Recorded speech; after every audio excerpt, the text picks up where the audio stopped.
Good morning class 7। आज अपन इसके अंतर्गत लास्ट पैराग्राफ, इस चैप्टर का जो अंतिम पैराग्राफ है वो अपन पढ़ेंगे। इसके अंतर्गत देखेंगे एतस्तु प्रसन्नो और लास्ट पद्यांश है, लास्ट गद्यांश है वो अपन आज पढ़ेंगे।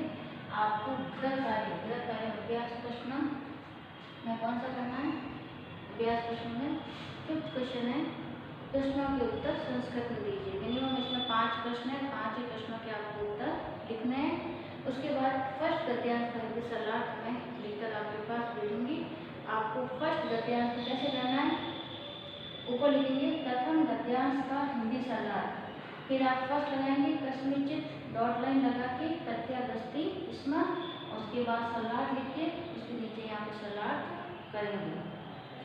और जब सलाह पूरा हो जाए तो आपको क्या करना है? यहाँ पे डॉट लाइन करनी है, और जब सलाह खत्म हो जाए नीचे लाइन करनी है। तो पहले अपन अभ्यास प्रश्न 5 करेंगे।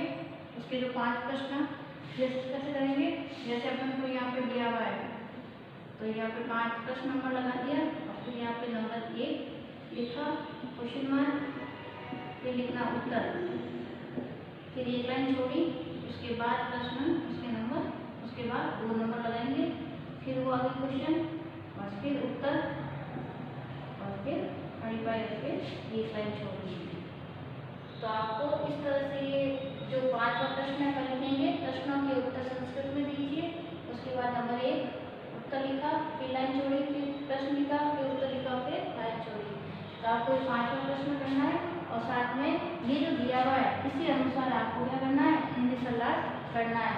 पहले आप लिखेंगे प्रथम गद्यांश का हिंदी सलाह, फिर ये लिखेंगे, ये पूरा लिखेंगे, उसके बाद इसका हिंदी सलाह यहाँ पर लिखेंगे।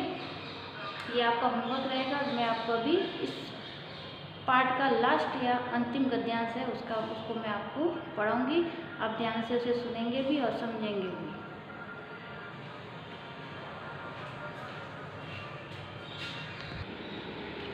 एतस्तु, अब अपन यहाँ पे इस चैप्टर का अंतिम गद्यांश पढ़ेंगे, और इसके अंतर्गत लिखा गया है कि एतस्तु अतीव सुकरम कार्यमिति मत्वा स रामदीन पुत्र एक मित्रस्य गृहं गत्वा 100 रूप्यकाणि अयाचत।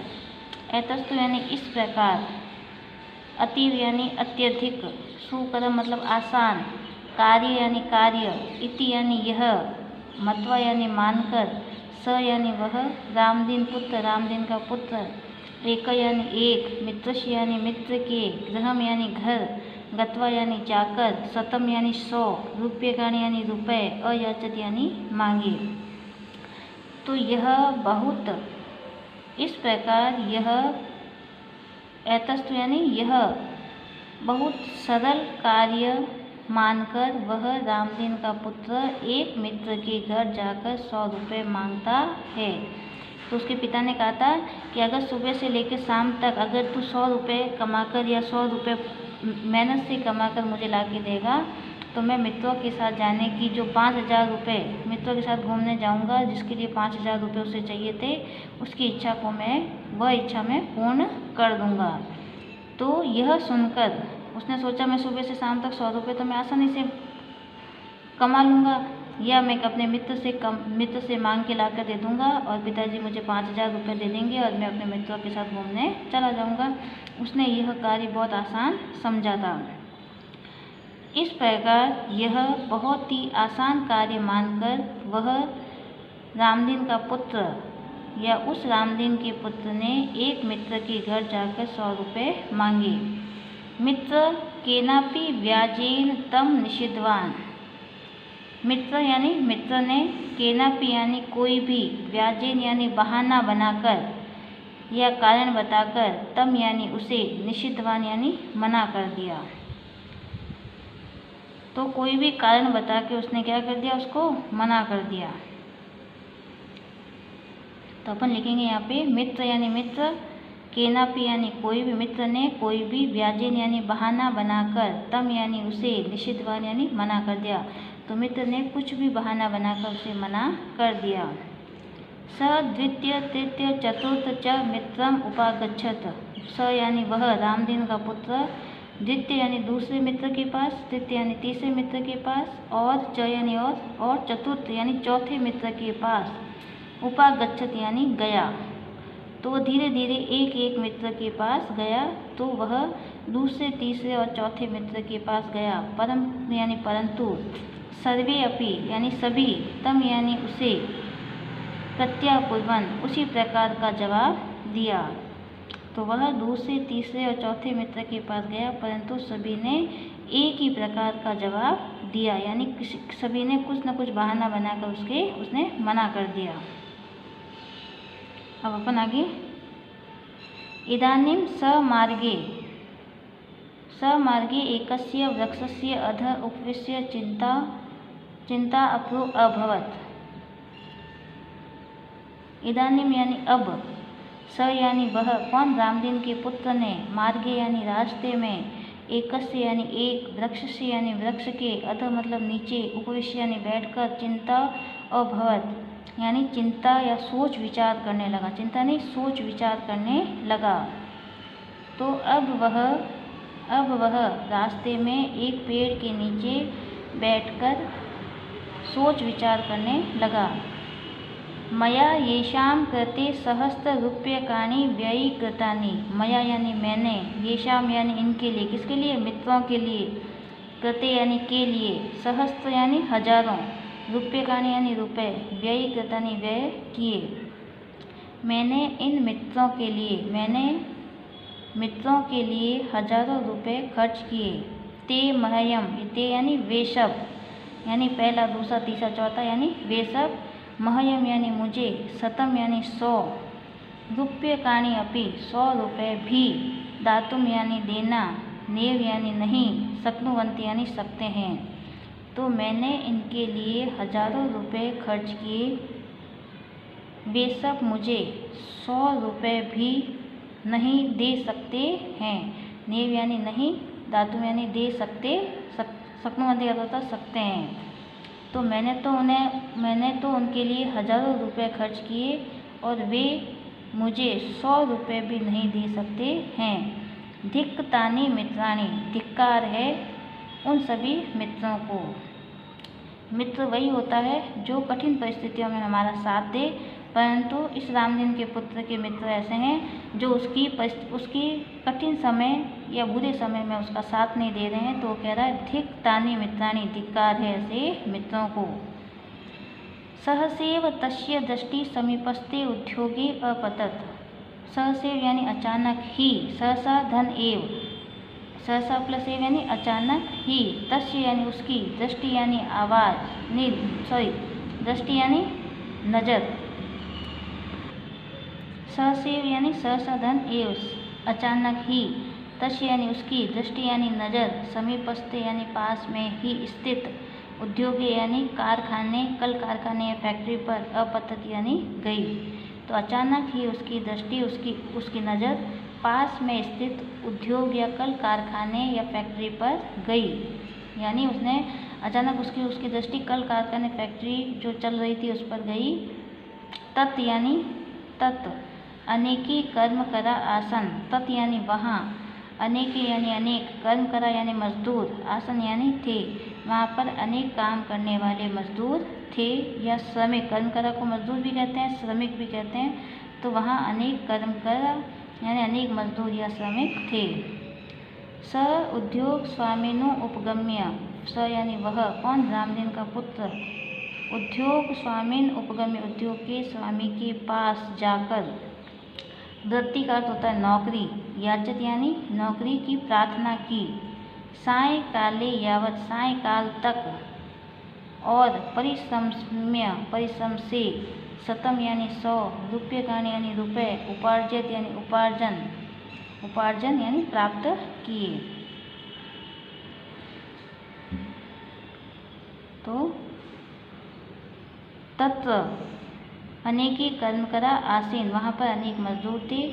उसने, स यानी वह, रामदीन का पुत्र, या उसने उद्योग के स्वामी के पास जाकर नौकरी मांगी या काम धंधा मांगा, और सायंकाल यावत, शाम के समय तक, परिश्रम्य से शतम, परिश्रम करके 100 रुपये प्राप्त किए।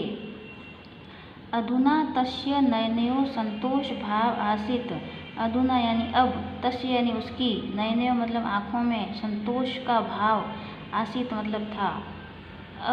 अब उसकी आँखों में संतोष का भाव था। स मित्राणां सत्यतां समस्य महत्वं च अजानात्। स यानी वह, रामदीन का पुत्र, मित्राणाम यानी मित्रों की, सत्यता यानी सत्यता, समस्य महत्वम श्रम का महत्व, च अजानात और जान गया था। वह मित्रों की सत्यता, और च को अपन यहाँ लिखेंगे, यहाँ पे बीच में ला के जोड़ेंगे, तो वह मित्रों की सत्यता और श्रम का महत्व जान गया था। यदा स पितरम उपगत्य, यदा यानी जब, स यानी वह, पितरम उपगत्य पिता के पास जाकर, स्वव्यवहाराय अपने व्यवहार के लिए, समायाचना अकरोत समायाचना की। जब वह पिता के पास जाकर अपने व्यवहार के लिए समायाचना करता है, तदा रामदीन, तदा यानी तब, रामदीन यानी उसका पिता, तम आलिंग्य उसे गले लगाकर, दंसम यानी अत्यधिक, प्रसन्नो यानी प्रसन्न, अभवत यानी होता है। जब रामदीन का पुत्र पिता के पास जाकर अपने व्यवहार के लिए समायाचना करता है, तब रामदीन उसे गले लगाकर अत्यधिक प्रसन्न होता है। अब अपन इसका एक बार हिंदी में अनुवाद देखेंगे, उसके बाद अपन इसके अभ्यास प्रश्न करेंगे। तो इस प्रकार बहुत सरल काम मानकर वह रामदीन का पुत्र एक मित्र के घर जाकर 100 रुपये मांगता है। मित्र कुछ भी कारण बताकर या बहाना बनाकर उसे मना कर देता है। वह दूसरे, तीसरे और चौथे मित्र के पास जाता है, परंतु सभी उसे वही जवाब देते हैं, यानी बहाना बनाकर मना कर देते हैं। अब वह मार्ग में एक पेड़ के नीचे बैठकर सोच विचार करता है कि मैंने इनके लिए हजारों रुपए खर्च किए और वे मुझे 100 रुपये भी नहीं दे सकते हैं। धिक्कार है इन मित्रों पर। अचानक उसकी दृष्टि या नज़र पास के उद्योग धंधे पर या कल कारखाने फैक्ट्री पर गई और वहाँ पर अनेक कर्मचारी या मजदूर या श्रमिक काम कर रहे थे। उसने उद्योग के स्वामी के पास जाकर नौकरी मांगी। शाम तक परिश्रम करके उसने 100 रुपये प्राप्त किए। अब उसकी आंखों में संतोष का भाव था। वह मित्रों की सत्यता और परिश्रम का महत्व जान गया था। जब वह पिता के पास जाकर अपने व्यवहार की समायाचना करता है, तब रामदीन उसे गले लगाकर बहुत प्रसन्न होता है। यह आपका प्रश्न है। निम्न प्रश्नों के उत्तर संस्कृत में दीजिए। धूर्त मित्रे परिवृत रामदीन कथम विलंबेन गृह पत्या गच्छत स्म। धूर्त मित्रों से घिरा हुआ रामदीन पुत्र किस प्रकार विलंब से घर लौटता था। ये प्रश्न है, इसका उत्तर अपन देखेंगे। अपन यहाँ से लिखेंगे अधुना स धूर्ते। अधुना रामदीन पुत्र भी लिख सकते हैं, यहाँ पे लिख सकते हैं अब वह रामदीन का पुत्र धूर्त मित्रे परिवर्तन, धूर्त मित्रों से घिरा हुआ था। प्रतिदिन यत्र तत्र भ्रांत्वा, इधर उधर घूमता था, भोजनालय में भोजन करता था, सिनेमा देखता था और रात्रि को विलंब से घर लौटता था। यह आपके फर्स्ट प्रश्न का उत्तर होगा। सेकंड प्रश्न है यदा पुत्र कुसंगति न अत्यज तदा रामदीन किम अकरोत्। जब पुत्र ने कुसंगति का त्याग छोड़ा नहीं, तब रामदीन ने क्या किया। तो उसकी इच्छाओं को अवहेलना करना शुरू कर दिया था। तो अपन इसका उत्तर देखेंगे। स यदा कुसंग न अत्यजत तदा पिता तस्य याचनानाम उपेक्षां कर्तुं प्रारभत। जब रामदीन के पुत्र ने कुसंगति को नहीं त्यागा तो उसके पिता ने उसकी याचना, उसकी प्रार्थनाओं की उपेक्षा करना प्रारंभ कर दिया। अपन यहाँ तक इसका प्रश्न का उत्तर लिखेंगे। यह है सेकंड नंबर प्रश्न। तीसरा प्रश्न है स चिंता परो भूत्वा किम अभवत्। वह सोच विचार करके किम अभवत् क्या किया। उसने सोच विचार करके क्या किया था। उसने कल कारखाने फैक्ट्री में काम धंधा ढूंढा था। तो उसने चिंतित होकर सोच विचार क्या किया था। उसने प्रश्न में यही पूछा है। तो स मार्गे एकस्य वृक्षस्य अधः उपविश्य चिंतापरो अभवत्। उसने एक पेड़ के नीचे बैठकर सोच विचार किया कि मैंने इनके लिए हज़ारों रुपये खर्च किए और ये मुझे 100 रुपये भी नहीं दे सकते हैं। धिक्कार है तानि मित्राणि। तो यहाँ तक आपको इस प्रश्न का तीसरे का उत्तर रहेगा। तस्य नयनयो कदा संतोष भाव आसीत्। जब उसने 100 रुपये कमा लिए थे तब उसे संतोष का भाव आ गया था। तो उसकी आंखों में कब संतोष का भाव था? तो अपन देखेंगे, अपन लिखेंगे सायंकाल यावत च परिश्रम। अपन च को हटा देंगे तो अपन लिखेंगे शाम के समय तक। सायंकाले यावत परिश्रम्य 100 रूप्यकाणि उपार्जयत। अधुना तस्य नयनो भाव संतोष भाव आसीत्। ये आपके लास्ट प्रश्न का उत्तर रहेगा। इसके अलावा आपको ये जो फर्स्ट गद्यांश है यहाँ से लेकर यहाँ तक, इसका मैं आपको हिंदी सलाहत लिखकर भेजूँगी। आपको फर्स्ट गद्यांश का आपको हिंदी सलाहत लिखना है। नोटबुक के अंदर मैं आपको भेजूँगी, जैसा मैं लिखूँगी वैसे ही आपको इसका हिंदी सलाहत लिखना है। तो आपको एक तो हिंदी सलाहत करना है और ये प्रश्न नंबर 5 आपको होमवर्क में करना है। इसके आगे का जो हिंदी सलाहत है अपन अगली बार करेंगे।